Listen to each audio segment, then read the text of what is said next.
So today we are on skill number 6 of the sprint, which is all about strategic thinking. And we think this is a really important skill for you to focus on in your squiggly career because it helps you to zoom out, it helps you to look ahead. And there is so much at work that is all about like the day-to-day, it's very immediate. I feel like if you didn't focus on strategic thinking, I feel like most things that happen pull you towards like a lot short term. Short term. How do I get more done today? How do I get through my emails this week? And I think you are naturally better at this. We often talk about, Sarah, even with like diaries, you're such a look ahead person because you have like, what are we trying to achieve? And then how does my diary reflect it? Yeah. Whereas if I don't focus on this, I'm a very like day by, what does my diary say I need to do today? And that means that you might kind of miss out on the bigger picture. You might head in the wrong direction. You can get very busy doing without working out whether it's actually delivering what you want from your work. And so the more we can build strategic thinking as a skill, the more we can still deliver on the day to day, but you make sure that you're kind of moving in the right direction in terms of your impact and also your development. So the framework that I'm going to share is called SCR, and this stands for situation, complication, and resolution. So, if you're trying to think strategically about something, a project you're working on, maybe a problem you're trying to solve, even just like the job that you do, I think this is a really simple kind of 3-step process just to give you a guide to think something through. So your situation is like, well, what's happening right now? Describe the current situation. And when I was taught to do this, it was always keep it as short, simple, and specific as possible. So if you can do your situation in a sentence, great. But I would always limit to like no more than a paragraph. Complication is the reason that the situation requires some action. So I always think this is usually obstacle or opportunity. So what's not working, or like what are you excited about? What can you see that could happen but maybe isn't happening today? And then the resolution is, what do we need to sort of resolve this complication or to capture the opportunity? I think here you get into both kind of why does this matter and what do we need to do? So it's good because it sort of connects you to both goals, which is like strategic thinking. So like kind of why is this important? But then you do start to get into with resolution like act and action. Okay, well, if that matters to us, if we really want to expand into 3 more countries, what we need to do now is ...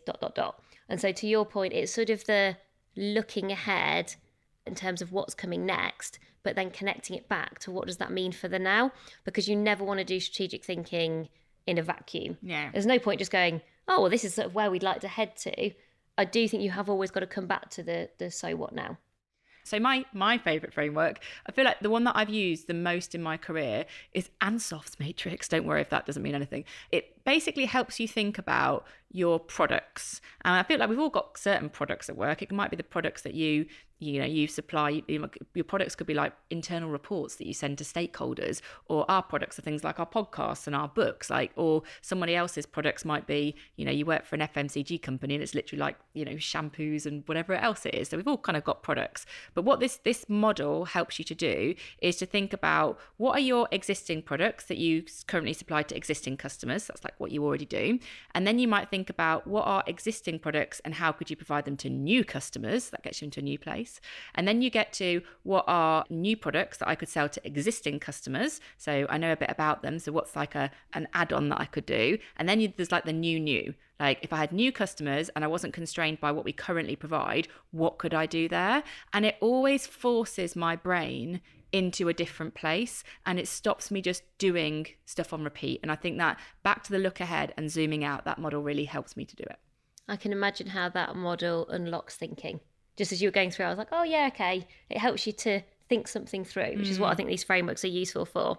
So a few of those promised useful links that I found. So you might have heard Jim Collins on the podcast previously. If you've not listened to that episode, he is an absolute superstar of strategy. Also, I'm a really big fan, so I get very enthusiastic. What I think is really generous is on his website, which we'll link to, he is sort of the king of strategic kind of models, concepts, and frameworks. And he shares them all for free with small icons. So there's one called the flywheel, for example, that we use in our business in terms of how we run our company. You know, he has a picture of it. He then describes it. He brings it to life with examples. So yes, you can read, watch, and listen more, but you can get a snapshot for free from his site, which I think is brilliant. Some of them do end up being maybe a bit confusing if you've not dived a bit deeper. You get into hedgehogs and foxes and cannonballs and you sort of go, wow, there's a lot to get your head around. I would encourage you to have a play, like have a play, have a kind of click through. Then there's somebody brilliant on LinkedIn who I've discovered, who I've never met yet. And I hope he thinks it's okay that we're going to give him a shout out. But his resources on strategy are the best that I've seen in terms of maybe if you were a bit more of a beginner or you're just starting from scratch trying to get your head around strategy. So he's called Alex M.H. Smith. And he does loads of strategy cheat sheets.